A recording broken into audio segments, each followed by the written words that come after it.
This evening, manhunt underway for violent robbery suspect. Authorities in Tamiri are on the lookout for a Venezuelan national wanted in connection with a disturbing assault and robbery incident. Plus, opposition raises concerns over chickenpox outbreak at Lusignan prison. We'll delve into the ongoing debate surrounding the outbreak and the government's response amid criticism and assurance from the Ministry of Health. And EPA investigates multiple fires across the nation. Public advice to stay vigilant. We'll bring you the updates on the fires occurring within various regions and the precautionary measures advised by the Environmental Protection Agency. Also, tragedy struck in Masara village. 3 young girls drowned in fish pond. We'll have the latest on the devastating incident that claimed the lives of 3 young girls in Region 9. Additionally, Haiti's Prime Minister resigns amidst chaos and gang violence. Stay tuned as we discuss the humanitarian crisis unfolding in Haiti due to widespread insecurities and displacement caused by surging gang violence. Stay with us for these stories and more.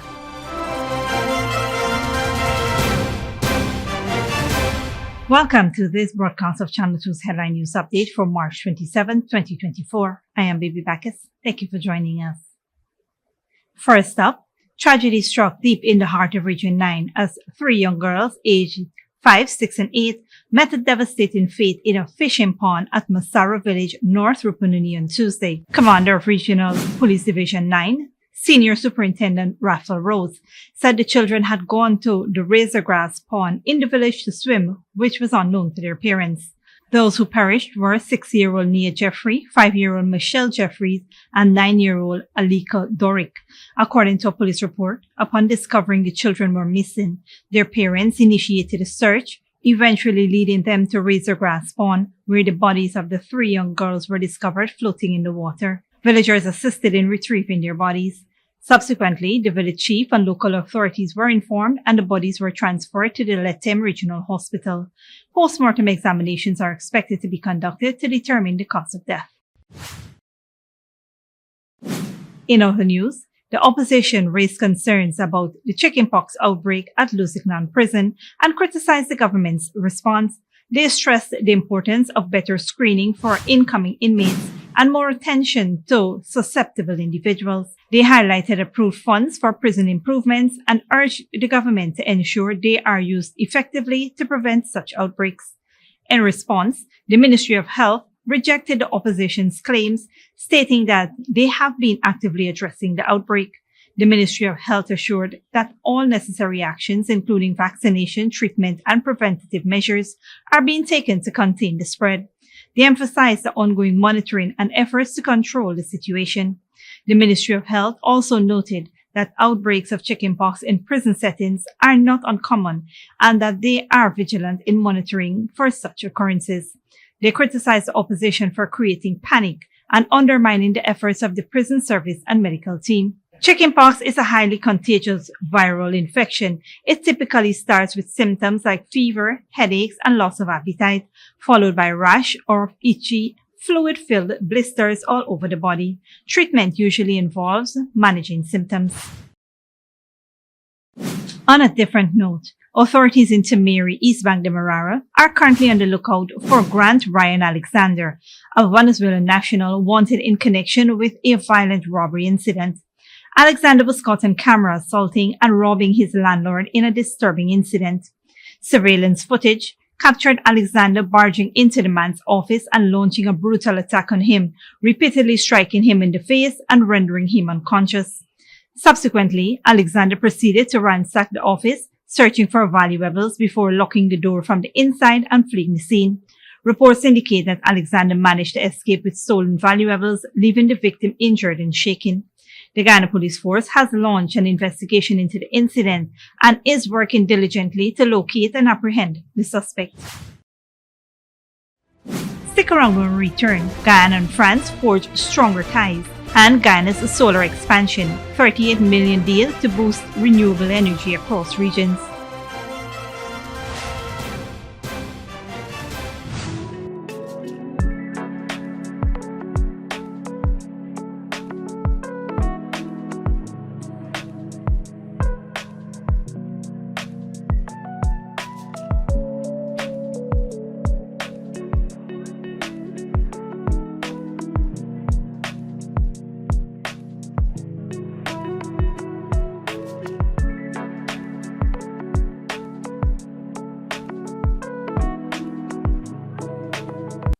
Are you looking for an exciting Easter?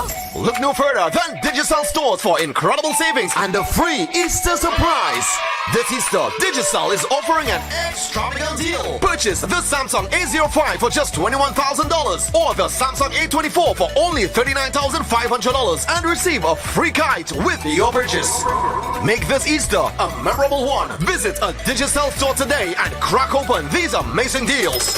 Digicel, the network for everyone, everywhere.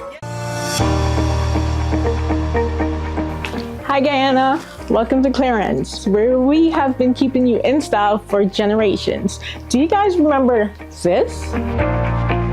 Well, that was my mom, but now I'm back and we're doing a huge takeover sale Wednesday, March 27th and Thursday, March 28th. Get half off your favorite designer brands in clothing, accessories, and shoes. Remember, this sale is for 2 days only, Wednesday, March 27th and Thursday, March 28th. We will be open on Easter, Saturday, and Sunday. So come on down and shop at Clearance, always keeping you in style. Good girl forget things. What's the problem, Granny? I want money for borrow for those surgery. I was dancing and I fall and fracture my hip. If you need some quick money, you should check Lender's Jewelry and Pawn Shop. Lender's Jewelry and Pawn Shop, Lot 238 South Road Border, Georgetown. Get jewelry made to order in just 72 hours. We also accept vehicles. Lender's, best rates, longest payback period. Boys, I get through. Plus, I could dance again. Lender's Jewelry and Pawn Shop.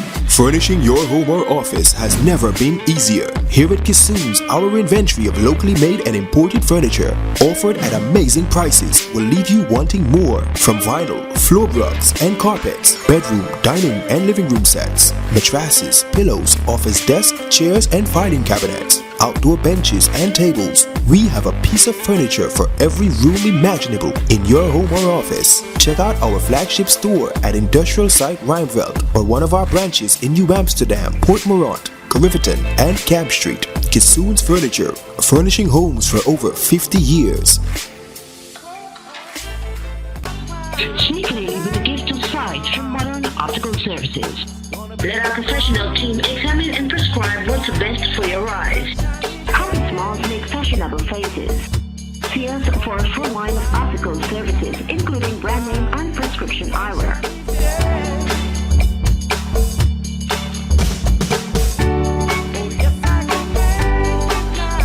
Modern Optical Services, 316 Mill Street, Georgetown. Telephone 226-1082.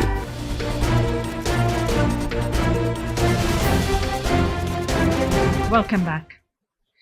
The Environmental Protection Agency issued a press release today stating that several fires are currently occurring within regions 1, 2, 3, 4, 5, 6, 7, and 9. Importantly, these fires may have started on their own or could be due to human activities. The EPA is currently investigating this matter. Residents from affected communities have reported this significant increase in fires. The agency wishes to advise residents and communities within these regions to remain vigilant and take all necessary precautions to ensure personal safety and reduce exposure to smoke, which could potentially cause dry cough, throat infection, eye irritation, and other respiratory or cardiovascular illnesses.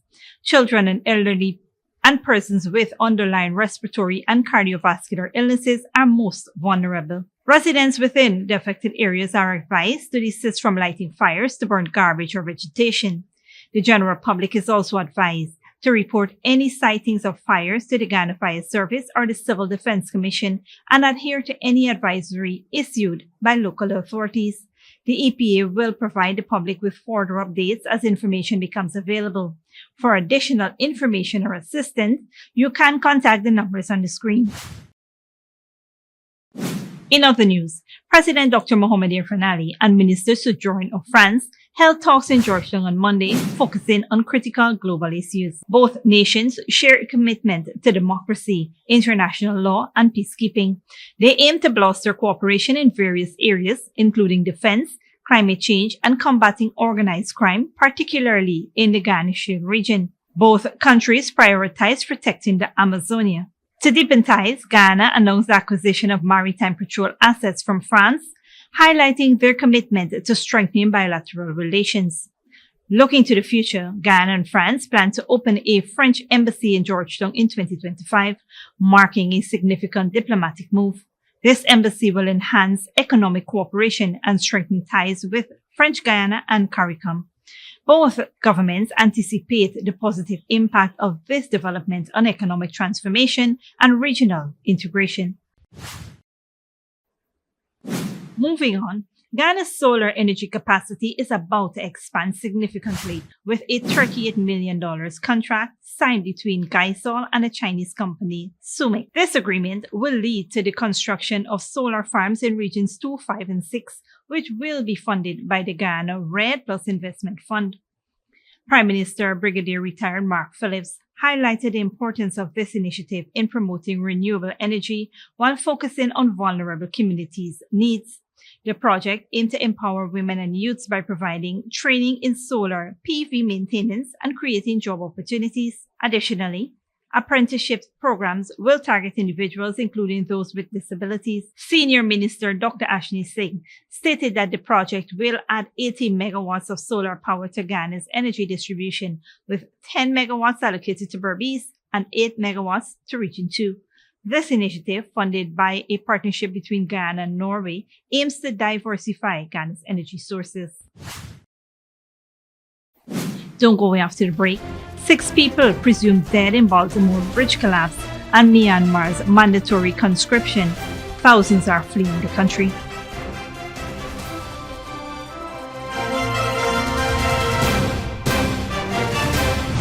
Are you looking for an exciting Easter? Look no further than Digicel stores for incredible savings and a free Easter surprise.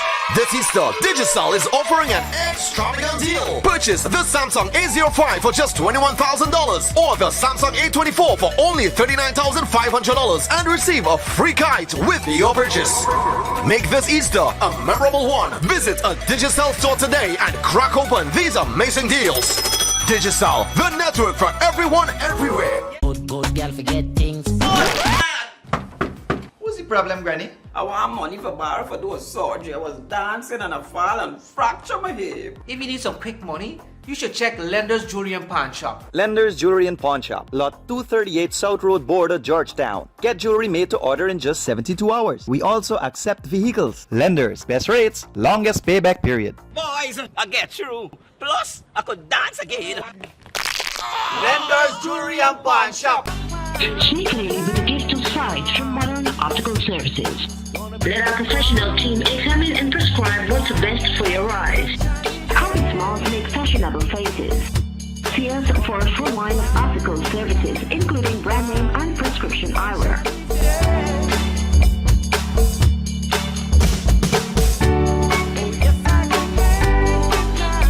Modern Optical Services, 316 Mill Street, Georgetown. Telephone 226-1082.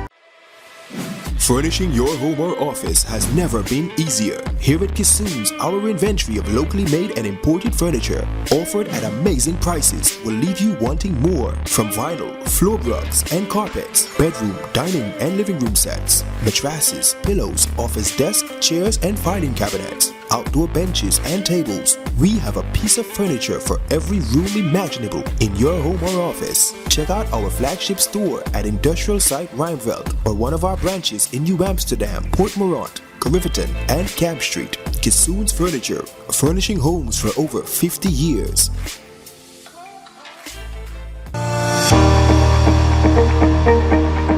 Hi Guyana, welcome to Clearance, where we have been keeping you in style for generations. Do you guys remember this?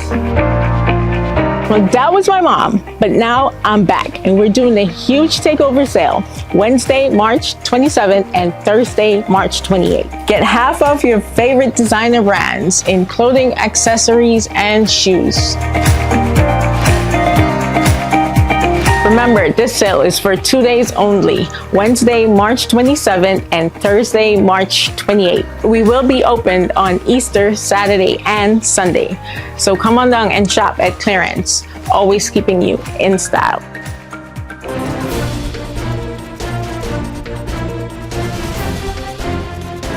Welcome back. Now we take a look at what's happening in the region and around the world. Haiti's chaos from gang violence prompted Prime Minister Ariel Henry's resignation, causing a humanitarian crisis affecting 5.5 million. The Caribbean nation has been grappling with a surge in gang violence, which has led to widespread insecurities and displacement. A gunfight in Haiti's capital. As gangs fight to take greater control, the country is falling further into chaos. They're attacking public buildings and creating a climate of fear.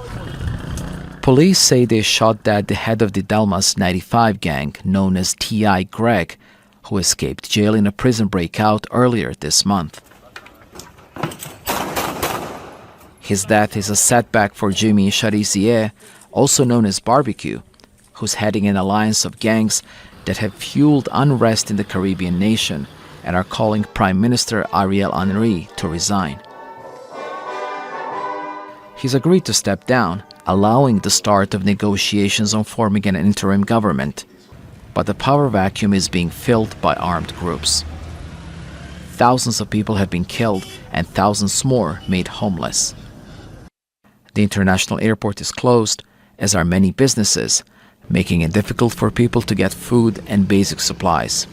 We now have a situation of actually 5.5 million of the 11.4 population is in need of some type of humanitarian assistance. And that is, as you can imagine, is a significant number. And out of those 5.5, 3 million are children.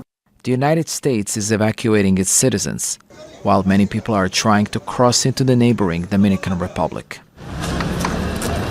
Haiti has suffered from years of turmoil made worse by foreign interventions, political corruption, and natural disasters. As violence spreads, the government is extending a nighttime curfew to try to limit it. Axel Zamovich, Al Jazeera. U.S. Coast Guards and Maryland State Police officials said that based on frigid temperature of the water and the length of time that had elapsed since the bridge came down, there was little, if any, chance that the 6 missing could be found alive. Al Jazeera's Alan Fisher reports. Throughout the day, they continued the search. The broken bridge, the stranded ship, standing, overshadowing it all. It was just after 1:30 in the morning when the Singapore-registered cargo ship Dali sent out a mayday. It had lost propulsion 2 minutes after leaving the port of Baltimore. It was headed for the Francis Scott Key Bridge, a major transportation link on the US East Coast. As it collided, 8 people were thrown into the water. 2 were rescued almost immediately, one of them badly injured. President Joe Biden was kept informed of operations through the night and says the tragedy could have been much worse. Personnel on board the ship were able to alert the Maryland Department of Transportation that they had lost control of their vessel, as you all know and reported. As a result, local authorities were able to close the bridge to traffic before the bridge was struck, which undoubtedly saved lives. The Dali was just minutes into a 27-day journey to Singapore. The owners say all 22 crew on board are safe. Now, the National Transportation Safety Board has sent a team to investigate what went wrong. The team of experts include experts in nautical operations, and what they're going to look at and begin to collect is information on vessel operations, safety history, safety record. They'll look at the owner, they'll look at the operator, and they'll look at the operations this day. Baltimore is the second busiest port on the eastern seaboard of the US, bringing in $80 billion in imports last year. The wreckage in the river below the stranded ship mean the only channel in and out of the port is blocked and could be for some time. That will impact the wider US economy and the all-important supply chain. This is no ordinary bridge. This is one of the cathedrals of American infrastructure. It has been part of the skyline of this region for longer than many of us have been alive. So the path to normalcy will not be easy. It will not be quick. It will not be inexpensive. But we will rebuild together. The bridge took 5 years to build back in the 1970s. Joe Biden says the federal government is committed to rebuilding it. But given the damage, given the state of the area, there's no indication of when that process might even begin. Alan Fisher, Al Jazeera, Baltimore. Finally, the armed forces in Myanmar are struggling with a recruitment problem. Casualties in the war against the rebel forces, desertion and low morale has depleted the ranks. Mandatory conscription is due to be reintroduced next month, but many young men are choosing to join the resistance forces or flee the country instead. Al Jazeera's Tony Shine met some of them dodging the draft. Noi U watches from the opposite bank of the Moi River. Young men, some of military age, splash around in the water, a world away. The river divides Thailand and Myanmar, and he crossed it illegally last week to escape the military draft. If I stayed, they'd get my name along with the fact that I was involved in the civil disobedience movement. They consider me a criminal. Even if I receive a conscription notice, I don't think they will put me into military service. They will arrest and imprison me. In some areas, the draft lottery has already begun, but many don't want to leave their fate to chance. In recent weeks, long queues outside embassies in Yangon, but legitimate visas aren't an option for most people in Myanmar. Myanmar's government in exile, made up of elected MPs, is warning that tens of thousands or more will flee into neighbouring countries. These numbers are going to increase more rapidly because conscription has now started. Now they are collecting data and are going to knock on people's doors in April and May. So many more people will try to avoid being taken. Nobody wants to be a slave of the military junta. Myanmar's armed forces are in desperate need of new personnel. Desertion, low morale, and casualties are taking a toll on the ranks while they fight a civil war on numerous fronts. There are still quite a lot of people coming across into Thailand from Myanmar, but these are traders, people with special permits. Nowadays, if you're an ordinary tourist, you need a special visa from the embassy, and that is very hard to get. But crossing the long and porous border into Thailand isn't hard, although getting there is dangerous. That's what this mother did with her son, who's just turned 19. Children are precious. No parents want their children to face dangers of being conscripted. As our family is involved in political movements, they will recruit my son as a priority, so I decided to leave the country. Now she and her son face an uncertain future. Illegal immigrants with limited funds and no support. But they have no doubt the alternative is worse. Tony Chang, Al Jazeera, on the Thai-Myanmar border. This brings us to the end of the regional and global news coverage. Up next is the 3-day weather forecast.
And that's it, TV2 Headline News for this Wednesday evening. As we take our leave, we invite you to follow us on Facebook and YouTube. You can tune in tomorrow at 6:30 a.m. for a rebroadcast and at 7 p.m. for more news. Until then, please take care of yourself and each other.